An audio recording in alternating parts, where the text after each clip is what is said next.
comes from Luke, if you are able to stand.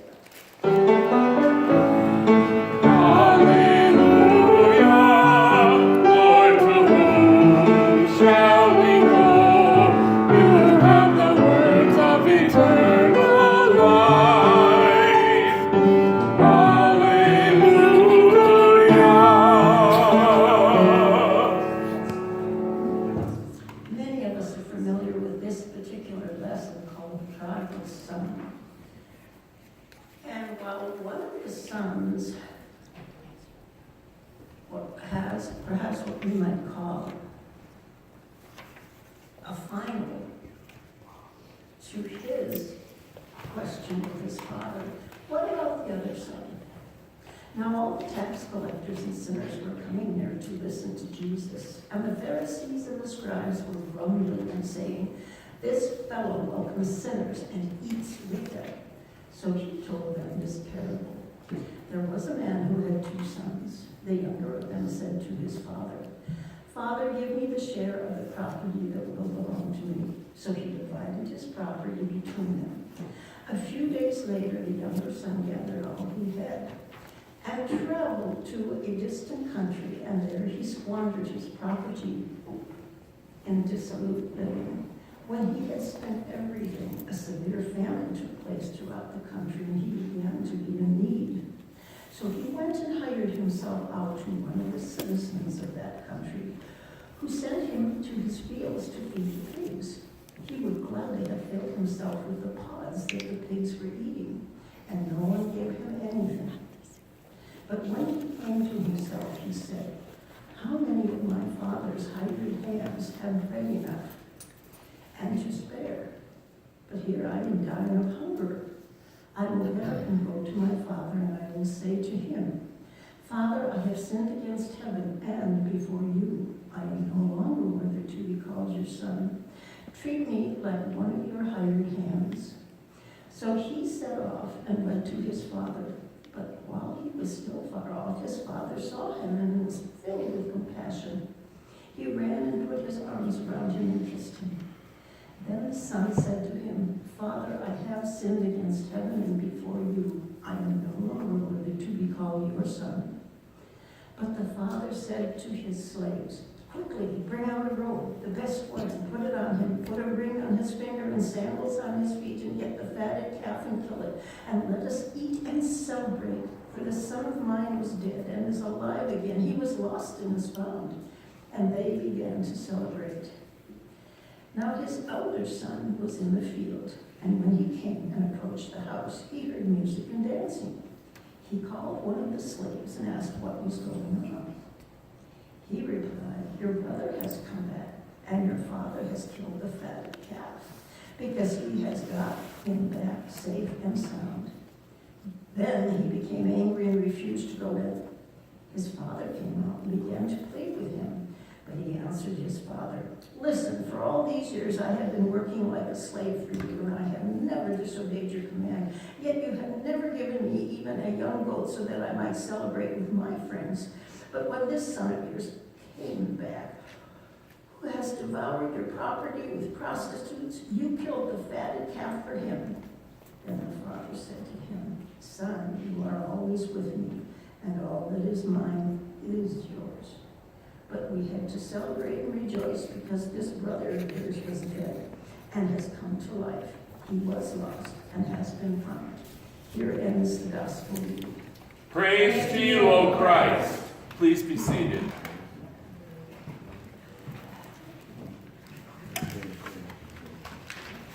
Well, good morning again.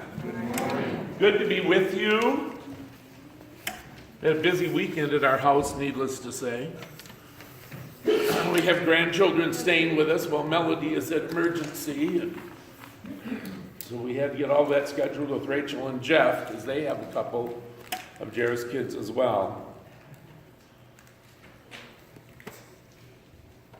Our gospel today is very familiar. It is not just familiar because we have heard it read many times. It's familiar because we have lived it many times. We don't like to admit that we've lived it, but we have. There's a reason why we begin our liturgy with an order for confession and forgiveness. That's the prodigals coming home to their Father. And the gift of Holy Communion is the act of the sacrificial calf or lamb given on our behalf, so that we might celebrate and rejoice with our Father in heaven. I don't know, how many trips away have you made? 10? 12? 30? 50? 100? Perhaps it's as many as you are days old. Oh, let's not think about that. That's a lot of days and a lot of trips away from the guidance of God and God's Spirit and the love and power of Jesus Christ in our lives. And you know, we're often excited by the gift, by the journeys away. They hold a lot of potential for us. Think of the young man in this story. He knew exactly where he was headed. He was going to Las Vegas.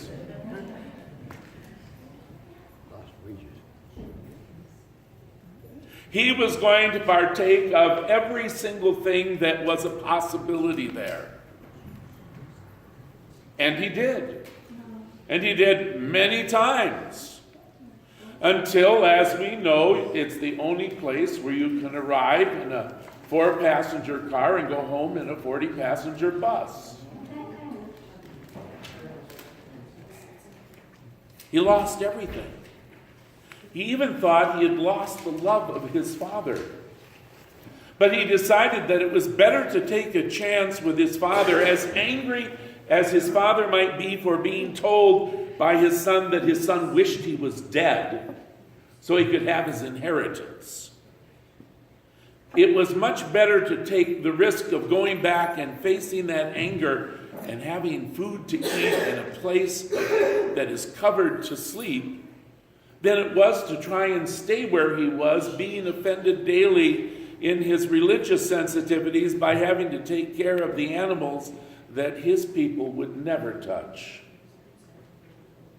Every day he became unclean, and the next day unclean again, according to the rites of his people, the Jews. Handling pork was not the thing you wanted to do. I mean, you notice Jesus did not send a herd of sheep and lambs into the sea to drown. When they were possessed, he sent pigs. Because to the Jews, pigs were worthless, but to the communities around the Jews who were not Jewish, they were the animals that the Roman army bought to eat.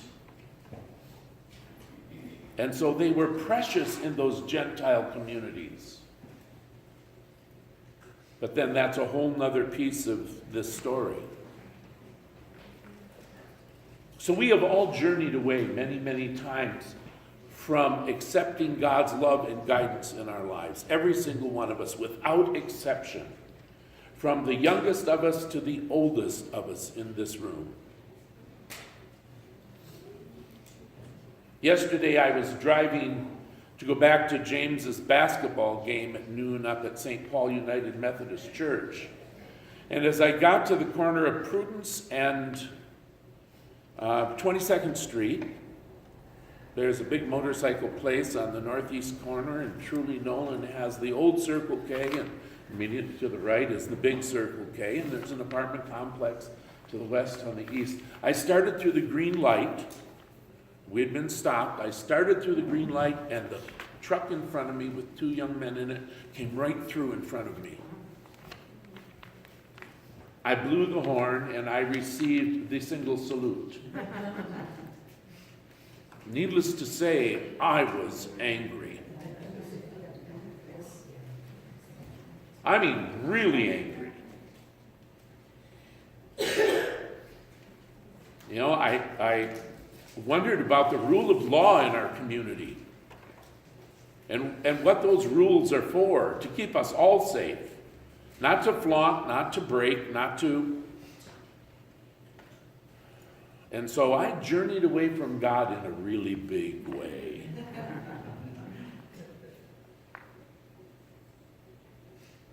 And all the way down Prudence to Broadway, I continued that journey. Blowing right past El Portal. It's a good thing you didn't see the blue smoke coming out of the passenger compartment of my car. By the time I got down to Broadway, I was finally kind of calmed down.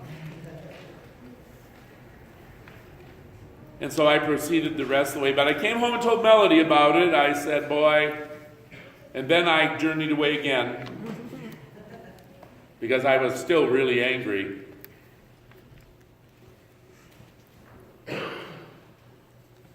But then I had to think about how safe God had kept me in the face of the brokenness and sin that sped through the intersection and crossed in front of me, actually offering a threat to my well-being.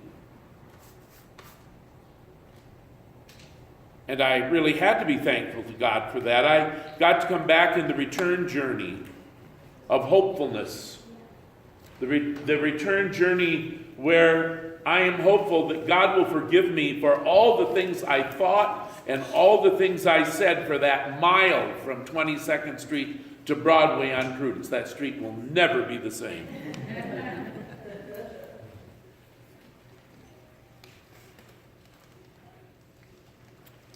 We all do this, don't we? We all journey away. Sometimes it happens in our relationship with our spouses, our children, our best friends, acquaintances in the community, and sometimes total strangers. We become the ones who wander away from God's path, and we think maybe our choice is best. Boy, I'll tell you, for a mile, it's a good thing my choice didn't come to fruition. Because then I'd have been in even bigger trouble in my relationship with God. But the one thing I am confident in is that I can return to God because of his love for my life through Jesus Christ. I can know that I'm forgiven for where I went for that brief 5 minutes driving down Prudence.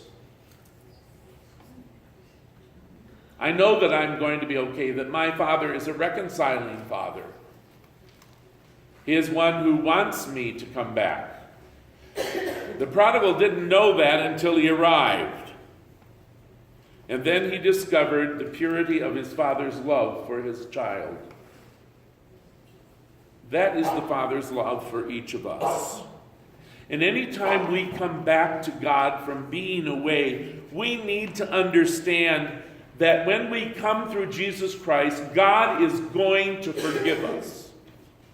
It isn't a question of whether he might choose to, because he's already promised to.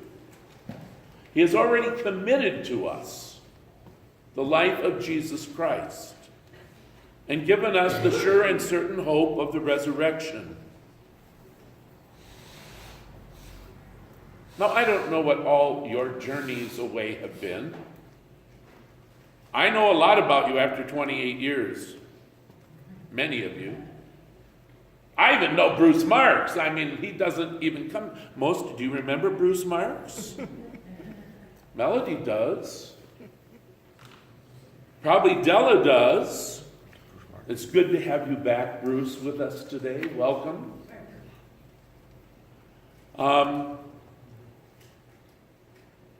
You know, God knows, and here's the scary one, God knows everything.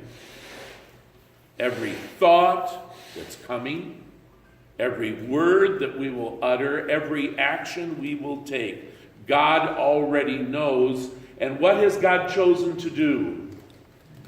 He's chosen to forgive us, even with his foreknowledge of where we might end up in our lives because of the choices we've made.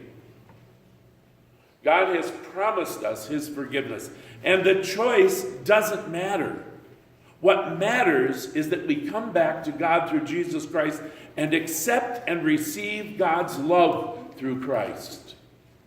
And then we can live on with the sure and certain hope that what God has promised in Jesus Christ belongs to us.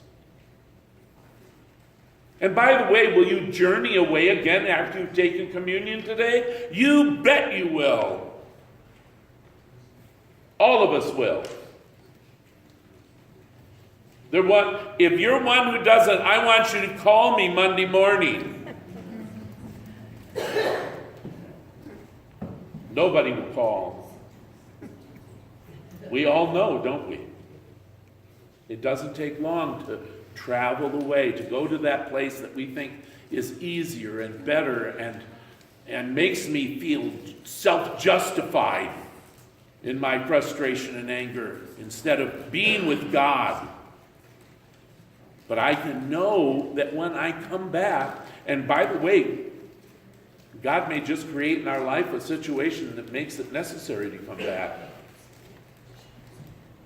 When we come back, we're forgiven because of God's love through Jesus Christ.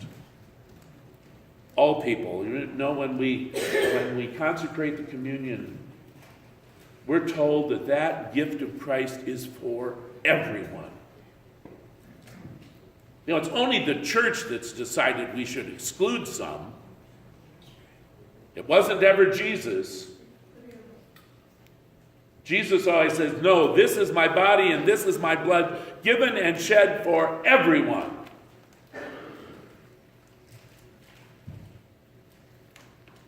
I mean, look at who Jesus spent his time with. The people who came to him came with the same kind of hope as the prodigal son came home to his father with. It was the unclean ones. It was the lepers, the blind, the sick, the lame, the inhabited by evil spirits, the dead. And for Jesus' community, you didn't go and touch a dead body. You tried to stay away from it because it required a lot of ritual cleansing if you were the person who had to handle that body. Jesus didn't think that any of that was a huge problem. He thought, I'm here for everyone.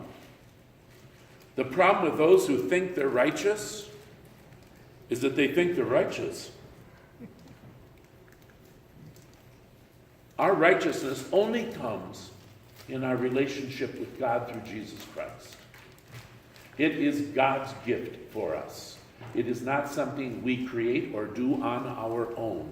No, we have our hands full of creating and doing on our own all the problems, all the going away to the things we think will be better or easier, or will satisfy me, or will take care of my ego a little better. Who wants this humble stuff? Come on. Where does that get you in the world? Not very far. But where does it get us with God? It helps us understand how Christ humbled himself. He didn't have to. He chose to. And if we make that choice to be humble in the presence of God and humble in the world as God's child, that humility comes from God. Remember, you and I can't earn that. We can't create it of ourselves. All of those things are gifts of God in our lives. Which is why we come to sing and praise and, make a lot of... My blood pressure was up, I'm sorry. It shot up about 5 minutes before the service, and I had to chase Debbie back to get my medication. I'm calming down now. That's why there were so many errors on the piano. My head's not straight. The hands don't work very well. But we need to remember this, that we are indeed every day the prodigals. We're the ones who wander away and then come to realize, because of the action of God in our lives, by the presence of God's Spirit, that we must come back. We're pushed, we're shoved, we're dragged God works on us to get us back to him all of the time. And when we come, we can always come knowing that our hope in forgiveness will be fulfilled. It doesn't even matter how long you've been away. Oh, I think we had Jesus tell us parables about that, didn't we? The workers in the vineyard who came early, those who came at the end of the day, all got the same pay. You know what? You aren't going to care that somebody who came at the end of their life finally to believe because of the action of Christ's Spirit in their life and was forgiven by God and received by God. You aren't going to care one little lick in heaven that they're there. You might think in this life you're going to care. Doesn't seem very fair, does it? I lived my life as a part of the church. I tried to be faithful. I did all, there's another journey. Another journey away. I came humbly before the body and blood of Christ and to the baptismal font because it's the only way I'm going to make it. God wants you here. We need to be here. God hopes we will continue to come home. In the name of Christ, amen. Yes, that's the roof. Oh. It heats in the sun and it expands. You remember that, Bruce? The building cracking in the heat? Yeah.